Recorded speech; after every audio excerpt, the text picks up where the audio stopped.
never green enough. Never green enough.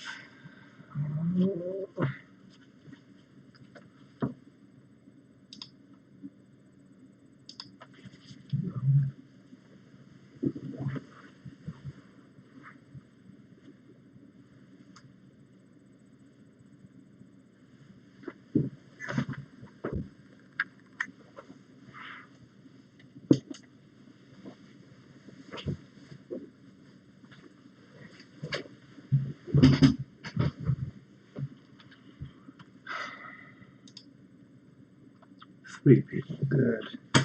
Let's get it working up here. Up here, up here. Stupid. Do that.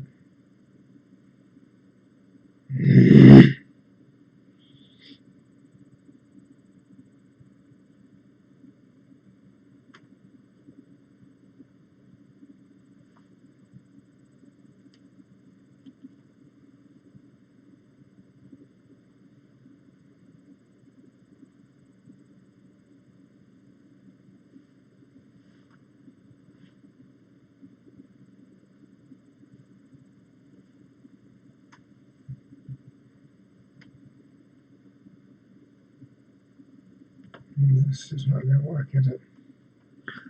8 people. Good, good, good. Wait for a couple more to come in. I'll try to... oh my god. Oh, the internet's a weird place. Oh, Lord have mercy. Okay. Let's see.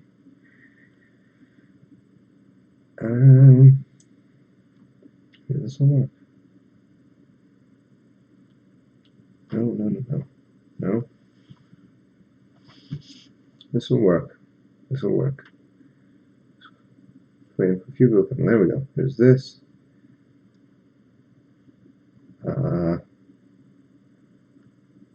Great. Wait, a few people come. There we go. There's this. Alright. Here's that. Yeah, the glasses are good, but when you try to wipe them off, it's never perfect. My OCD tendency is just not good. 11 people. We'll give it another 2 minutes or so. If you guys have any pressing questions you'd like to ask before we start, you may do so. Otherwise, give me some indication that you're alive in the chat. Otherwise, I'm going to be having a dialogue with Ashlyn for the entire night, so that I know who's here. You know that I'm here, and that works. Whew. I put this here. I don't have to use the little laptop. 15 people. Alright, there we go. The core team is showing out. Wonderful. Wonderful. I saw one of you sent a message asking if it's going to be shorter. No, not really. Basal ganglia is hard. So, and we glossed over a lot of it in lecture. When I took the course in 2014, we had a lot to do with the different pathways, and the positive and the negatives and the that type of thing, and it confused the heck out of everyone. We have a bit of it here, but we sort of glossed over it, and we're going to go a bit more in depth tonight. A lot of audience participation and all that stuff. Hi Nandita, it's good to see you. Word on the streets that you all dominated the exam. My voice, I don't know. I was doing I volunteered as a mock interviewer yesterday, and they gave me the role of a drunk heart surgeon, and they said to be creative with it. This perhaps suggesting that none of them have ever met me. But I got creative, and the outcome may be that my voice is a bit hoarse tonight. It was a good time. It was a good time. A lot of things learned, a lot of things taught. We'll get one more minute just to make it around 50. We got 15 people. These are probably all the core people and the future chiropractors of America. We'll have to shuffle in as we move through the material. I'm not going to hold this up too much. And hopefully my voice isn't too bad today. Not too bad. It's going to be a bit of a meld between the usual questions, and we're going to go back into some of the slides and go extra in depth. All right. Well, it's 7:50, so we're going to assume that anyone who isn't here has died. So we'll start. And you see I have my little joke is that, computer science majors are welcome home when we start talking about the basal ganglia, because we have all these logic gates, the minus, or, inhibition of inhibition, excitation of inhibition, excitation of excitation. So all of these little circuit paths are things that we're going to try to understand. It's maybe the first time we've seen them in neuroscience as undergraduates. So the fundamental thing that you want to understand, which is what I sort of did my warm-up on Thursday. Excuse me, I just ate like an entire cauliflower. So the first if you want to do something is do the thing, right? Do the thing, do things. The other thing you can do is not do anything else, right? So if you want to kick a ball, don't not kick the ball, basically. And this second mode is how the basal ganglia functions. And it's going to allow you to make some predictions. If you have it in this little metaphor, you're going to be able to predict how damage and dysfunctions affect or how they manifest, right? So the cortex, when we initiate motor, let's say I want to do this, right? I just want to do that. I want to go from here to here with my finger. The motor cortex might send this entire range of motion and maybe a flick of the wrist and maybe movement of the arm. It's going to send all of this information and say, all right, basal ganglia, the info you need is somewhere in this giant package. And the basal ganglia's job is to sift through all the crap. So we want to do this, so it has to veto this idea, and this idea, and this idea, and this idea, and this idea, leaving only this. So basically, don't do anything else, and the one thing that ends up being done is the one thing that you didn't not do. Hopefully, that's not too confusing. If all of that sort of escapes you, just realize that the basal ganglia acts by inhibition, not by excitation. So we can use that to make a theoretical prediction about what damage would result from a complete ablation of the basal ganglia. We have a couple of options here. So for our first question, go ahead and put it in. Yeah, Ashlyn, that's exactly right. So you have like all of the water or all of the animals or something trying to rush through the gate, and the gate can selectively allow one or two things through, one or two motor behaviors or zebras or whatever's coming through the gate. It's a good way of thinking of it. Good. Good, we have a consensus. Good job, Michaela, Jennifer, Nandita, Haj, everyone's good. Good. So yeah, if you destroy the basal ganglia, you get too much. So with the basal ganglia intact, only this would happen, but if you destroy it, all of the things that the cortex suggested would happen. So you can think about like Congress is like the basal ganglia, and the motor cortex is like Trump, right? So if we didn't have Congress, the universe would have been engulfed in nuclear holocaust on January 18th. So thank God we have Congress, right? Basal ganglia, the Congress of the brain, that's its job. So, and here is again, in other words, put it in as many words as you want and pick the idea that sticks for you. The basal ganglia inhibits all but the best ideas. Only the best policies make it through Congress. Only the best ideas, only the best motor plans make it through the basal ganglia. If it's absent, all of the ideas get through, even the terrible ones. So too much gets done. Too many things. Good things, bad things, just excess. That's what results when you get rid of the basal ganglia. Beg your pardon. Cauliflower game is too real. Alright. Housekeeping. Answer this question. Answer this question. This question may or may not be simple based on our discussion on Thursday and how many of you pay attention to the chat. I know everyone here pays attention to the chat. Let's see. What's the answer to this one? Couple votes for B. Good. There's no tricking you guys, right? So in class, we said third ventricle, third ventricle, third ventricle, third ventricle. But we misspoke. We misspoke, all right? So the caudate is adjacent to, as you can see, the lateral ventricle. One here, and on the other side, one here, right? The third ventricle is actually down here, right? So this would be closer to other stuff, right? Not the caudate. So just make sure you remember that. Your notes may still have it wrong. Fix it in your notes. Don't get this wrong in the practicum. All right.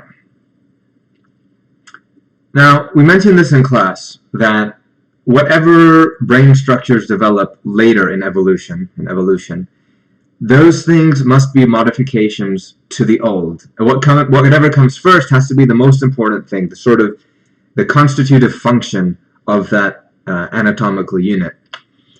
So knowing that, I don't know why everything's so big here, you go ahead and tell me what the answer to this question is. And remember that the brain develops from the inside out. So from medial and inferior to lateral and superior. It develops that way. So knowing the anatomy, you tell me how this question will play out. Nandita has an answer in. Anyone else? Let's see. And GP is globus pallidus, if you don't remember.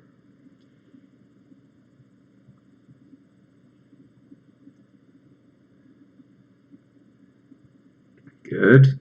So the answers are between A and C. Can anyone reconcile A and C? Can anyone make sense? Why are those the two answers that I'm seeing?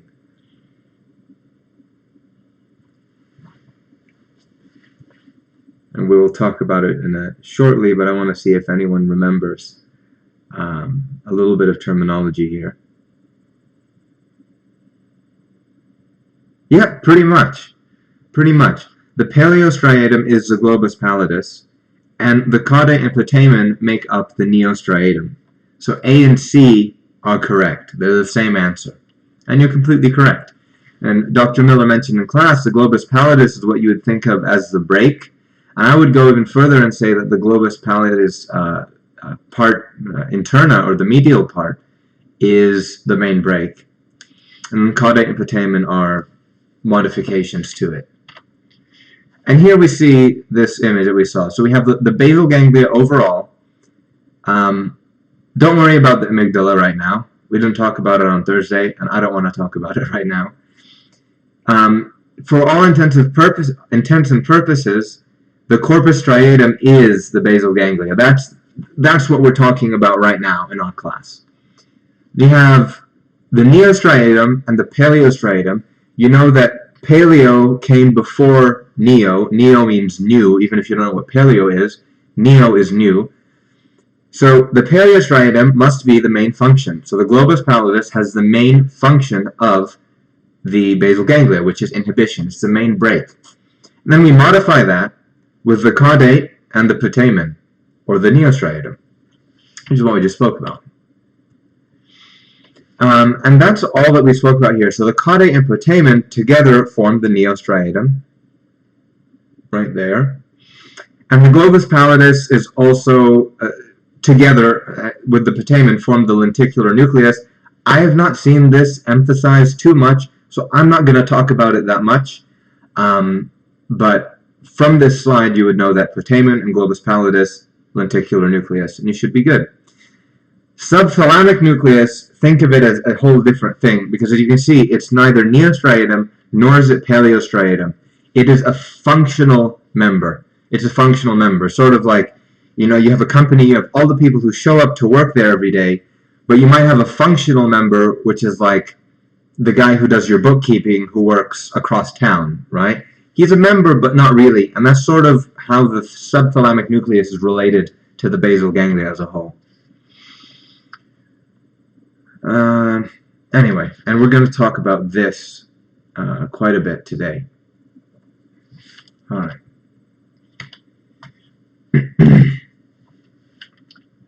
So this is one of the important slides. We're just going to look at it again. This comes before this. So this E comes before F. They're both coronal sections, but E is in front of F, so more towards the eyes, more rostral. And you can see that the caudate is easy to make out. It's on the side here, third ventricle in there. Here are the lateral ventricles.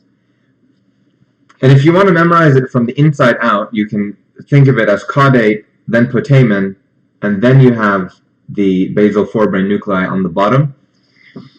You can also go from the ground up. So the basal forebrain nuclei are at the base, then move inwards, putamen, caudate, if you want to do that. You should be able to identify the internal capsule. When I took the course, it was on the practicum, and it's fairly easy. If you know the caudate and the putamen, which you should, you know that the white matter in between them is the internal capsule. And you would predict that this might have something to do with connecting these two subunits of the basal ganglia. The anterior commissure is another thing you should know. And again, you don't need to memorize each individual item, just memorize where it's between. So the white matter between putamen and basal forebrain nuclei, that's the commissure. Internal capsule is between caudate and putamen.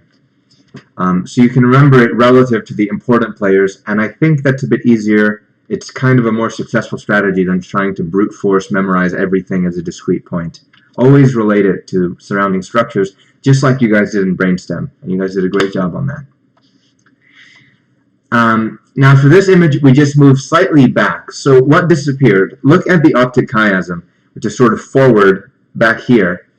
This is going to be gone. So we've moved a bit deeper, a bit more caudal in this section. And if you look at the pointer, here it's on the caudate, and if I go back a slide, it's still on the caudate, right? So you might start getting a sense for the caudate as that sort of tadpole-shaped thing with a big head and a thinner tail. Here's the head in the front, and then the thinner tail there is in the back. And that's why it's often drawn as that tadpole shape that I think we'll see in a little bit. And then everything else is sort of the same. The mammillary body was on one of my exams when I took the course, but I don't remember if it was this one. It's all the way down there. Now for the globus pallidus, it's a really kind of easy structure. It's easier to tell apart from everything else. It looks like a little fish fin to me. But people often mess up pars interna and externa. So what I would do is memorize it as GPM and GPL, right? The medial and lateral. The medial element is towards the middle, right? Here or here. And that's the same as the GPI. It means the same thing. Or you have GPL with a lateral element out here, which is the same as the GPE, the GP external.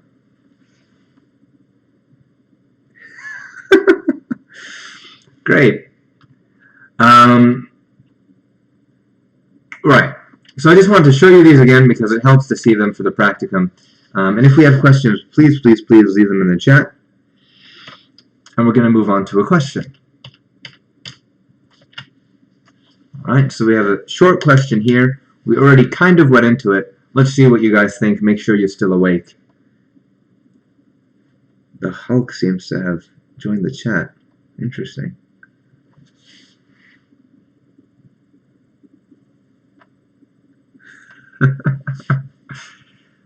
Good.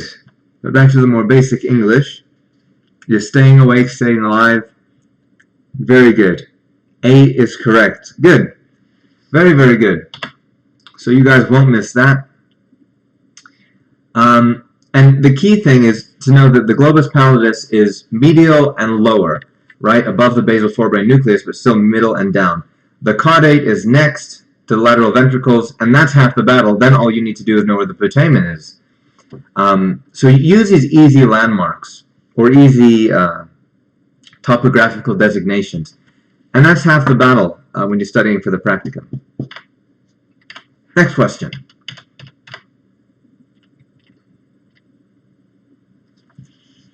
So here's one that's a little bit more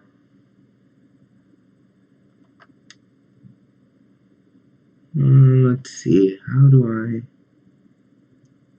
remove?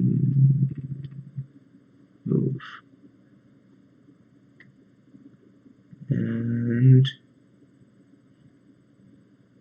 let's do this.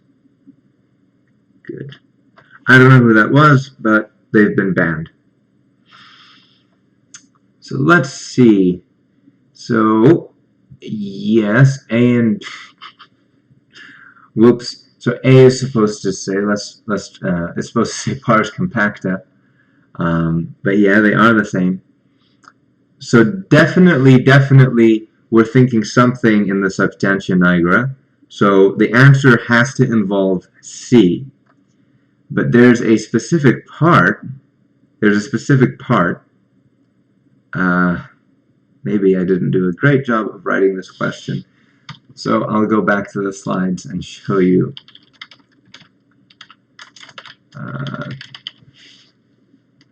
Right. So it's actually damage of the pars compacta that results in Parkinson's disease. So I can put this back up. Pars compacta. And we can go here. My mistake. Right, so the answer would be A and C, pars compacta and the substantia nigra, because the pars compacta is part of the substantia nigra. Yeah, Jennifer, sorry about that. Yeah, very, very good. This is part of the dopamine system. And we're going to have a question right here. What type, which subset of the dopamine pathway it originates in the pars compacta?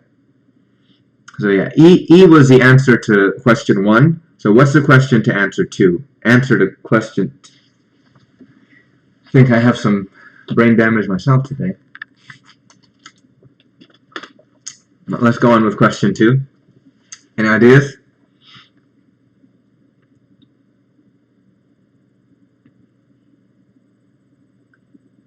Good. So we have a consensus. So we're talking about basal ganglia. Parkinson's disease involves the basal ganglia and involves the pars compacta. So the pars compacta sends to the basal ganglia. And we had another name earlier for the basal ganglia. Does anyone remember what that word was that we mentioned in the lecture? We said that this is basically, we can use this interchangeably with basal ganglia, this Latin name. Does anyone remember what it is? If you can remember it, you will never mess this one up again. This question. No one remembers? So a few slides back we spoke about the corpus striatum, right? So the corpus striatum is a part of the basal ganglia, or effectively the basal ganglia as far as we're concerned for this class.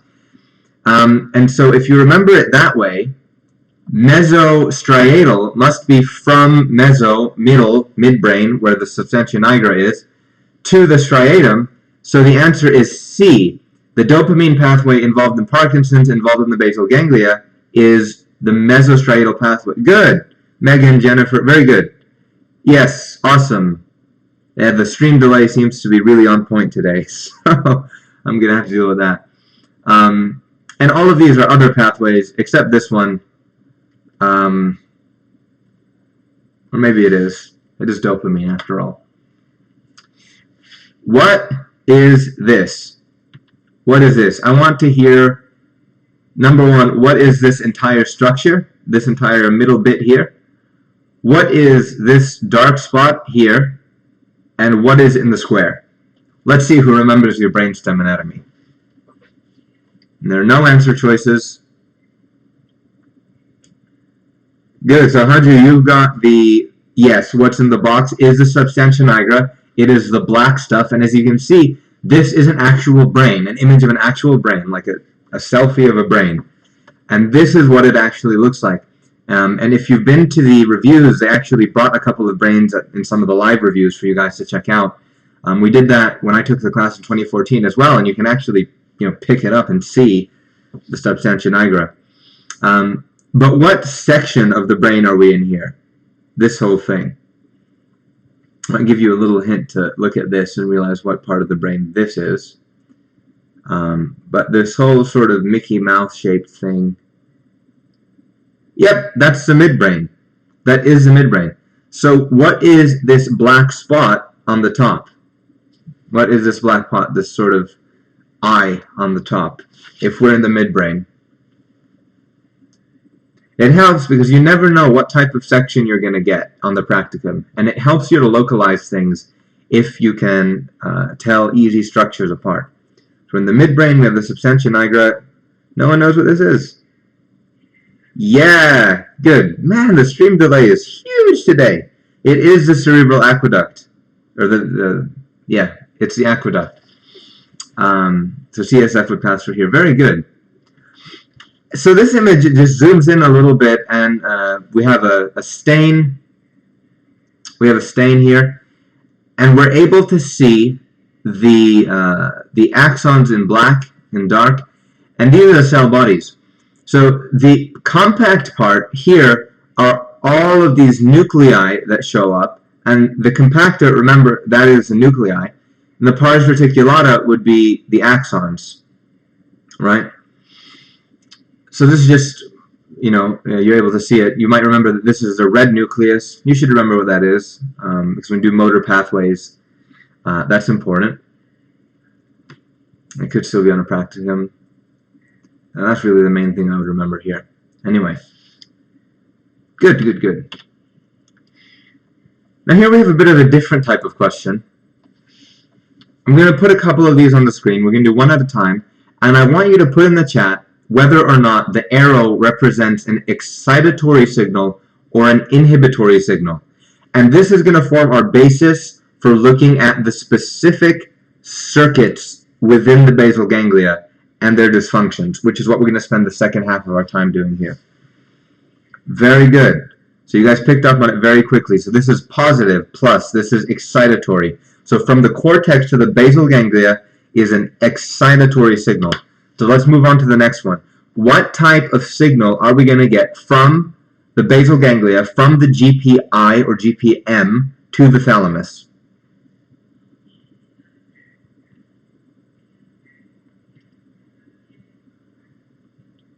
Good. Good. Good. Michaela and Jennifer, Haju, you guys have got it. So remember, the main output of the basal ganglia is inhibitory.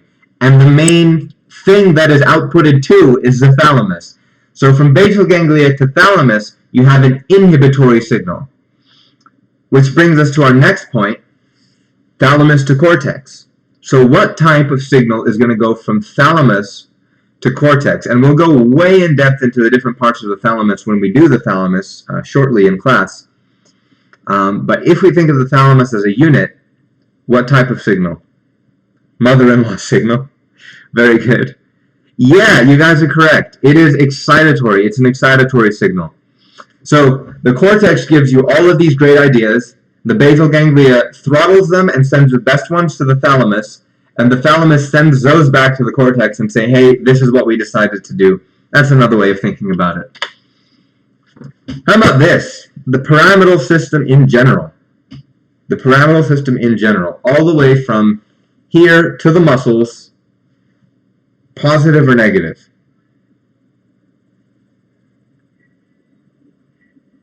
Positive or negative? Is the pyramidal system excitatory or inhibitory?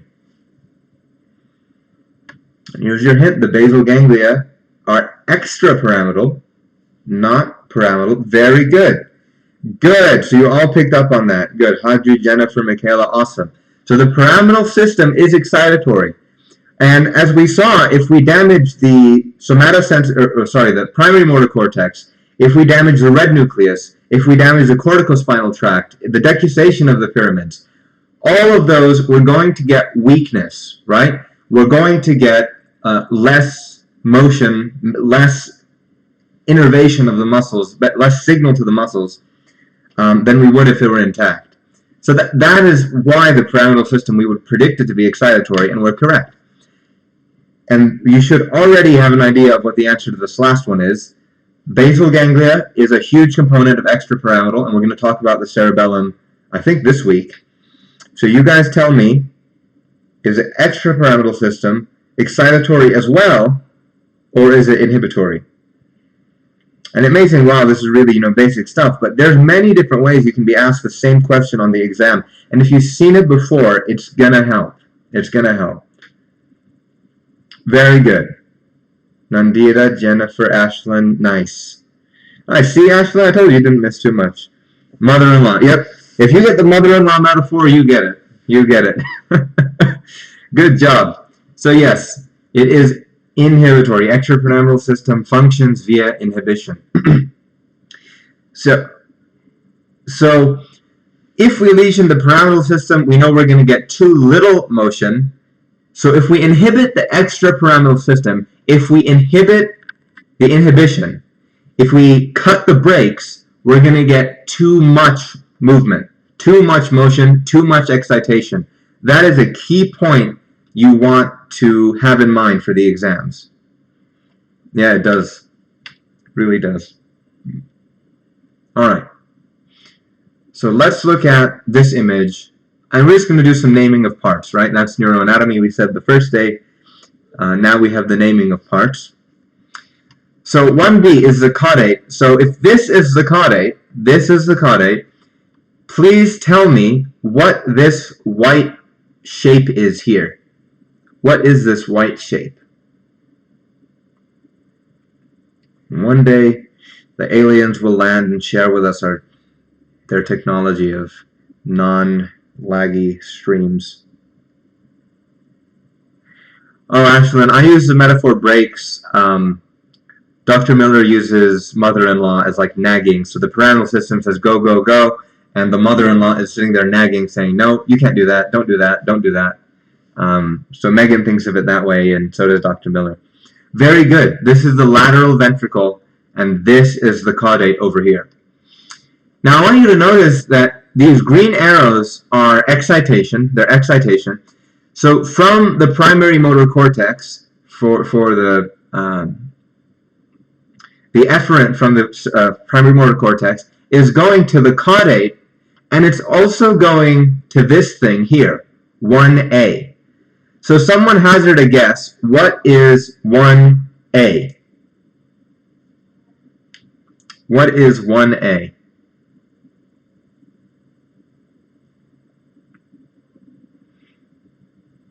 Very good. It's the putamen. Nice. So you guys remember that the caudate and the putamen are going to be the input zone. This is going to be the inbox of the basal ganglia. So if we know that this is the inbox, we know that the globus pallidus is going to be the outbox. And can someone tell me what on this image is the globus pallidus? You guys tell me. Yes, Putin is correct. Putin is appearing everywhere these days, including in my lectures. That's correct. 3 is the globus pallidus. Now, let's take that a step further. And I want you to tell me where my pointer is here. So there's 2 parts. I'm going to put my pointer in one. Give me 2 adjectives to describe the area of the globus pallidus where my pointer is sitting right now. And 2 adjectives to describe the one that my pointer is not sitting in. There are 2 names for each of those segments, and you should know both of them for your set of exams. Good, Michaela. So the pointer is in GPM. The 3 is in GPM. GPI is the same thing. Good. So 3 is the GPM or GPI, internal or medial. What is the one outside here? The one where my pointer is now. The one that does not have the 3 in it. So Haju pointed it out. Good. If this is the internal, this must be the external, and there is another name for it. So externa, GPE, or GP what? What other letter, what other adjective can we use? Externa, yep, we've got that. How far behind are we? Let's see. Externa, yep, we've got that. A little bit, still quite laggy. So the other term you should be familiar with is lateral, right? So the medial and the lateral, yeah, GPL, Jennifer. That's correct. Very good, very good, very good. So we have the GPL on the outside, on the lateral aspect, and on the medial aspect, the GPM, or the GPI, the internal part. Very, very good. And let's see. Good, so we named all of these things correctly. Now we have this thing down here, which looks like a chocolate-covered banana or something. It has these 2 regions in it, 2 different colored regions. What could this be? What could number 4 be in the basal ganglia system? We know it's not the caudate, it's not the putamen, it's not the GPL, it's not the GPM. This is not the nucleus gracilis. Not the nucleus gracilis. SN would be correct. This is the substantia nigeria. It's exactly what this is. So you have on the top and the bottom the reticulata, the compacta, whichever one is which in this image.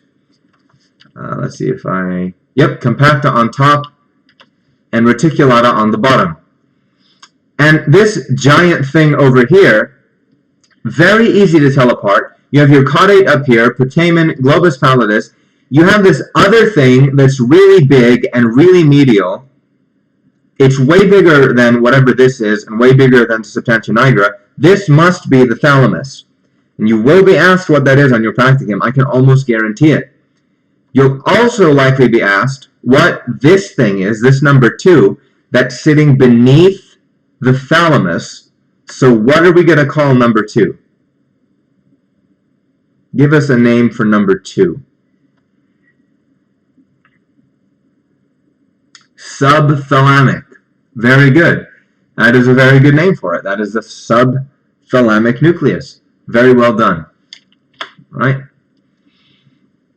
It's honorary and functional. All right. So, whatever questions we have before we go forward, ask them now, because things about to get freaky. All right. We're going to get a little bit less question-based and a little bit more into understanding the circuitry, which is massively simple if you've taken computer science classes. If you haven't, I hope you're going to be okay. But if we don't have any questions, we'll move on. Okay? Alright. Brace yourselves. This is probably the hardest part of basal ganglia, but it's not that bad. Just allow yourself to believe. Alright.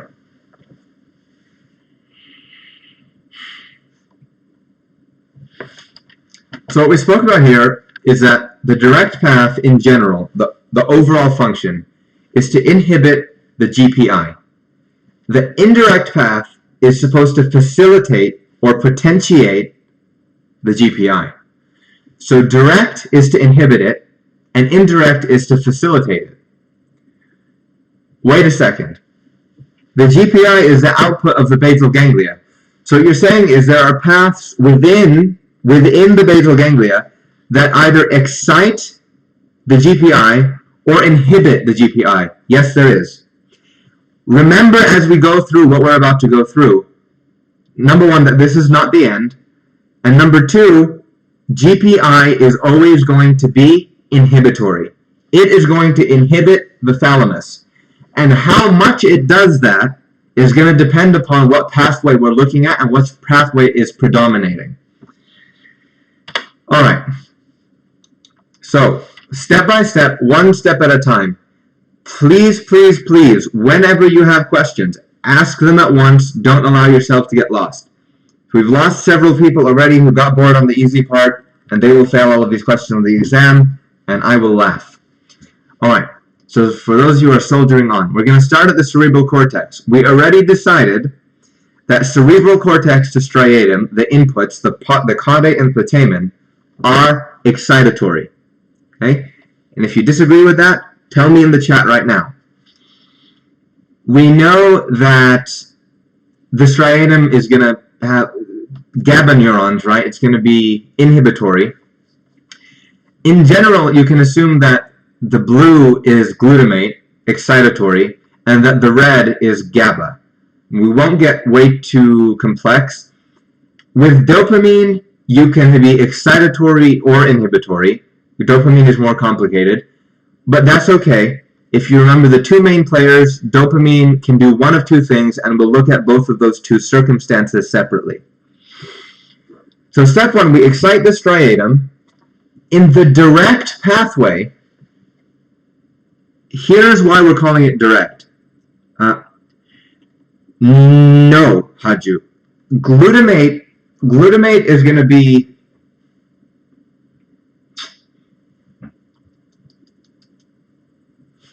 I better explain this since many of you may not have taken Neuropharm or Cellular, so I'll do it quickly. Where is it? There's this. Alright, we'll do this. Do this. Come on, come on, come on. Alright. We're going to open this, this, this. No.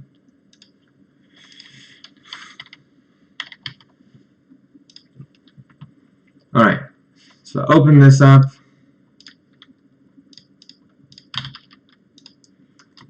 Great. Let me just do a quick sketch.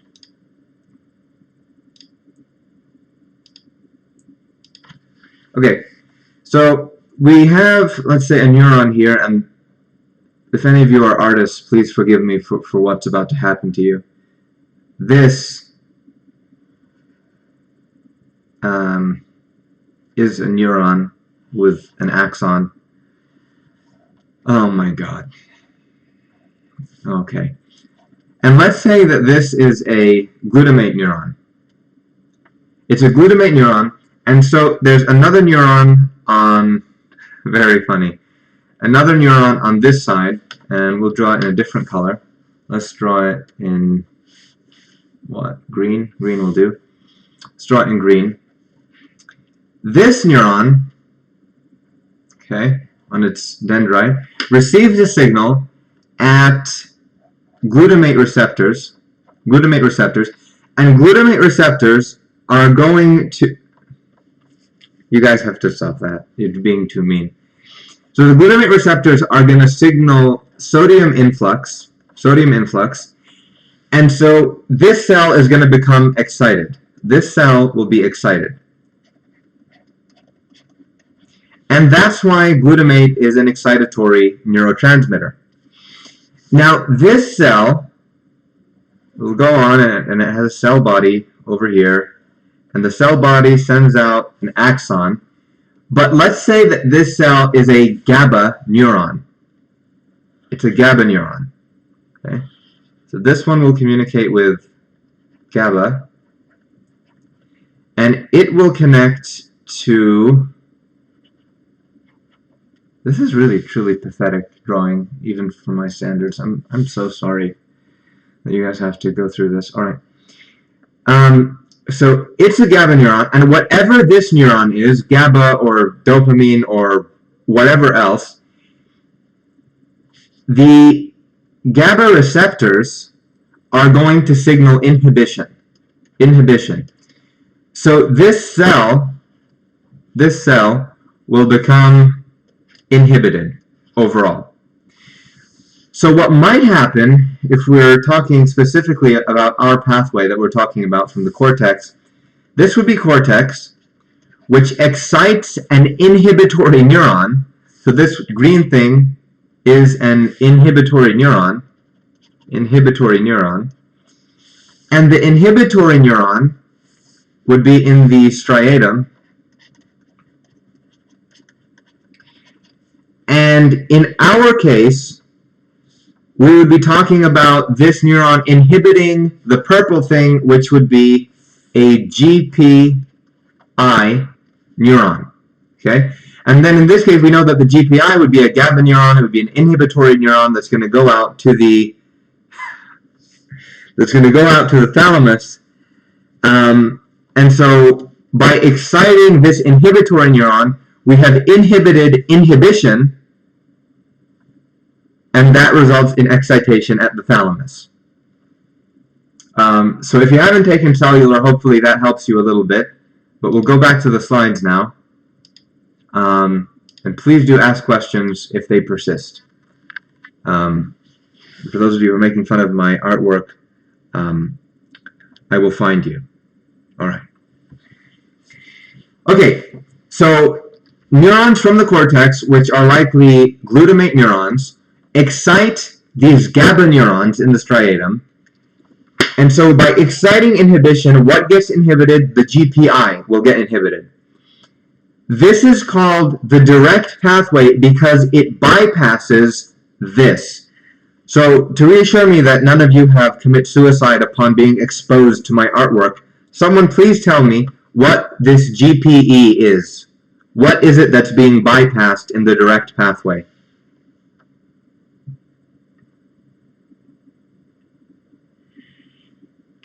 Let's see.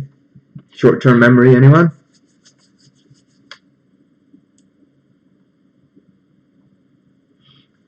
Maybe not. So it's the same GPE we spoke about previously. Very good, Nandita. Good. This is the globus pallidus externa. So the pathway which goes directly through it, which doesn't stop at the GPE, is a direct pathway. So if we send a signal via the direct pathway, we inhibit the GPI directly. Inhibiting the inhibition, so the GPI, remember, is inhibition. It's the inhibitory output of the basal ganglia. By inhibiting that, the thalamus is less inhibited, so we get increased excitation in the thalamus to cerebral cortex projections, which is what we spoke about earlier. We did the plus-minus drill. We said thalamus to cortex is plus. So that's how that bit works. All right?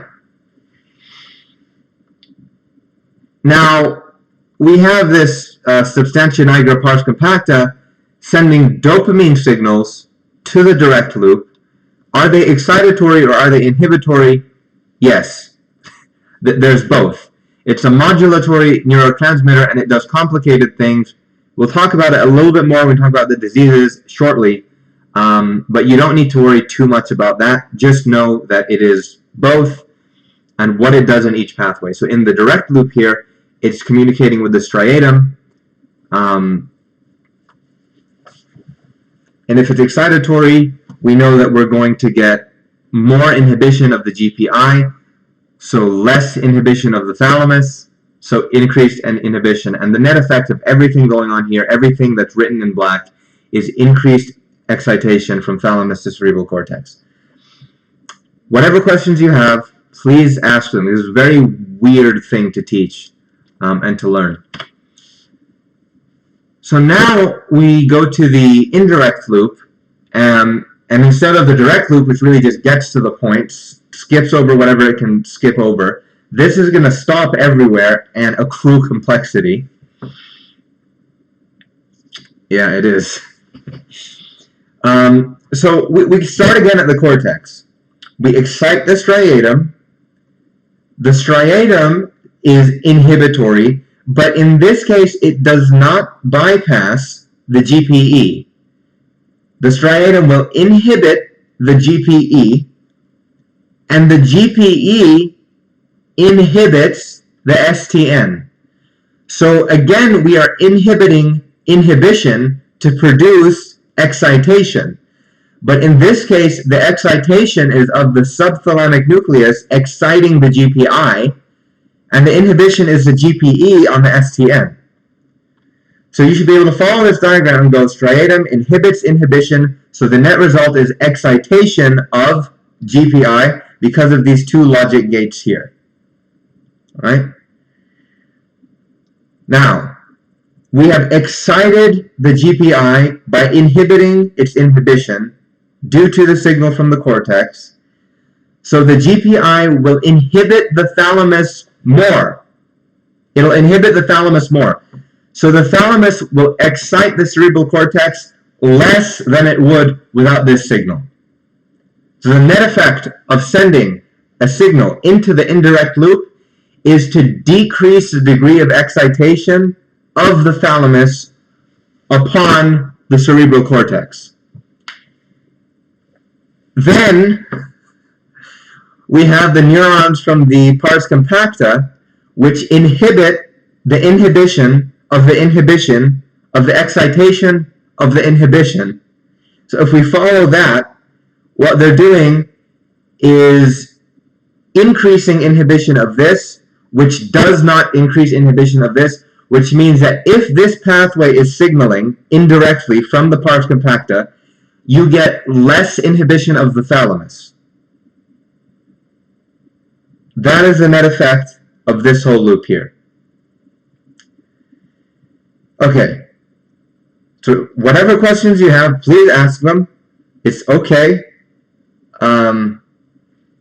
This is not the end. Let's see, we have a question. Yeah, and you'll learn in neuropharmacology and a bunch of other courses that dopamine is a bit trippy. It does all sorts of things. It's modulatory. It's used as a hormone. It does a lot of stuff. Very funny, Ashlyn. All right. So we're going to do a practical sort of take, try to consolidate this information a little bit. Understand it one thing at a time. Don't try to think about what's going on constantly, because as Dr. Miller said at the beginning of the course, we don't know everything about the basal ganglia. We know what some of these circuits seem to do, but what they're doing at a given time, or all of the intricacies, science doesn't know. So we don't know. So let's look at Parkinson's disease. Failure to facilitate. Failure to facilitate. Indirect path, remember, is facilitation of GPI. So we look at indirect path. We are exciting, potentiating, facilitating GPI, and GPI is inhibitory. So we're talking about failure to facilitate GPI in Parkinson's disease. Failure to produce inhibition. What type of symptoms are going to manifest in Parkinson's disease?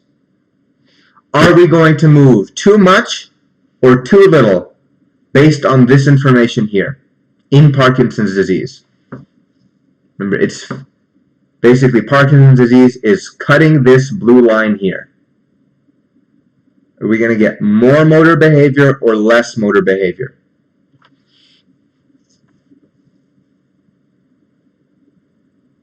Anybody? Have a go. Have a go. Give it a guess. Too much. Nice. Nice, Nandita and Ashlyn. Very, very good job.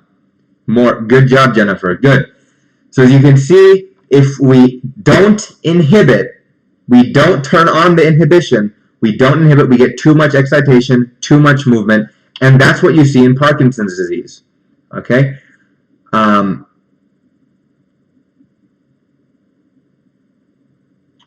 Sorry, wrong slide. Where is... Failure to suppress. That's what you have in Huntington's disease. Sorry, I misspoke. In Huntington's disease, that's what happens. Look at this pathway here. Just forget that I used the word Parkinson. Substitute it for Huntington's. I misordered the slides. Look at this STH down here. This is the subthalamic nuclei. this is the blue line that we drew a line through, the dash through, and this is the GPI inhibiting the thalamus. VA and VL is the thalamus, parts of the thalamus. So if we look at this and we look at the image we had in the first place, here, we have the blue line here, the inhibition of the GPM here to the VA, VL. So if we go over here and look at it, that's exactly what's going on. So in Huntington's disease, we do not inhibit this inhibition. So you can see the dashed line means something wrong is going on. That's where the disease process is. By damaging this, the GPL inhibits the SDH too much. And you might think, we have GPL, that's GPE. So this must be an indirect pathway disease. And it is. And that might be an exam question. So Huntington's, indirect pathway. That might be something to remember. We fail to inhibit inhibition of this thing, so this thing gets inhibited and does not excite the GPM. So the GPM does not inhibit the thalamus enough. So remember, Huntington's is Huntington's chorea, right? These flappy dancing movements. And like you guys said, that's too much movement. So by understanding the basic pathway, you understand what's going to happen, and you understand how Huntington's disease works. So whatever questions you have, please ask. That is how you might be tested on this on the exam. All right?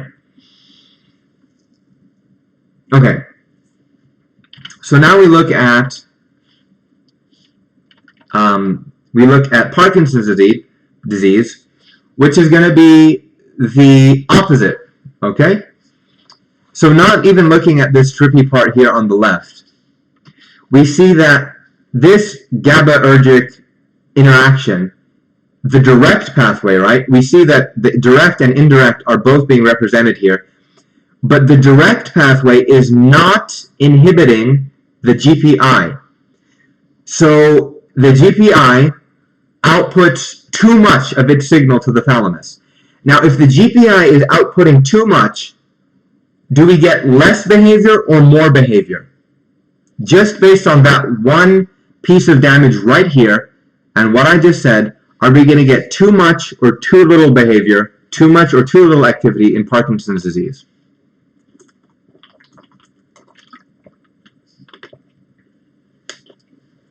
Let's see it in the chat. What guesses do we have?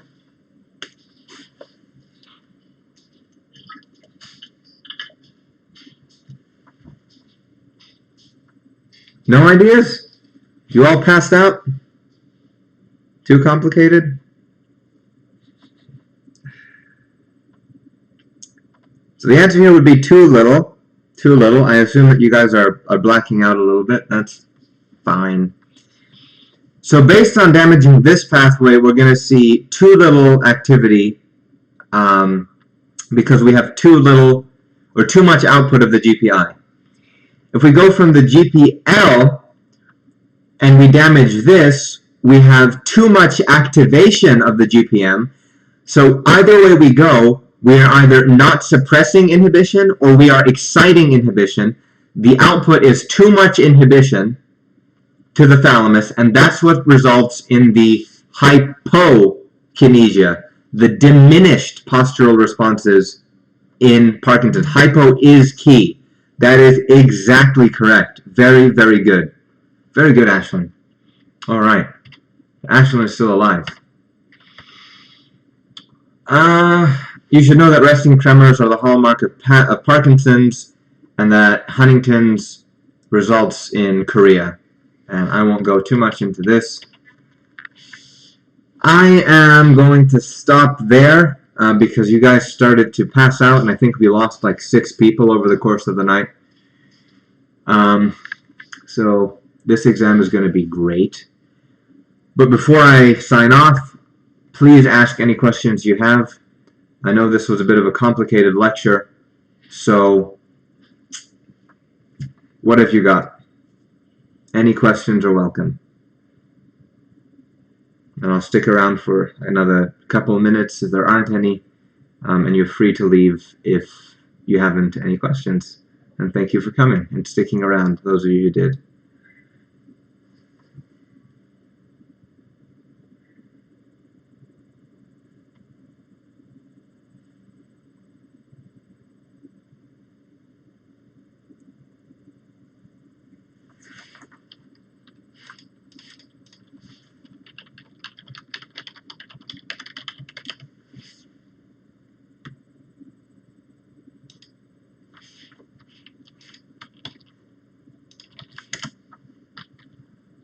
No problem, you guys, no problem.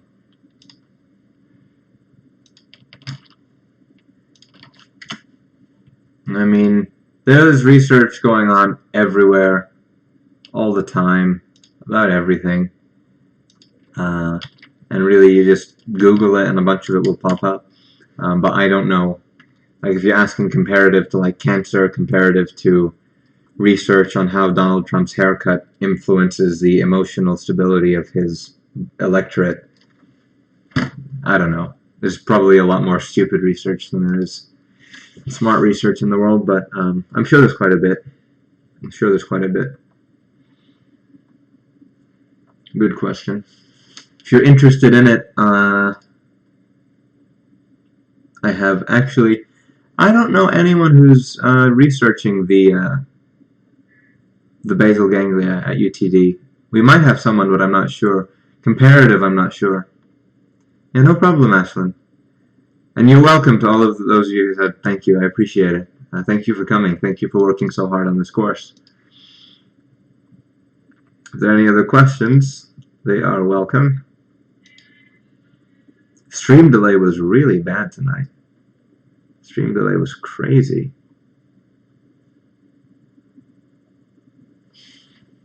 Anytime, anytime. All right. Well, this one won't be available for viewing. It will not.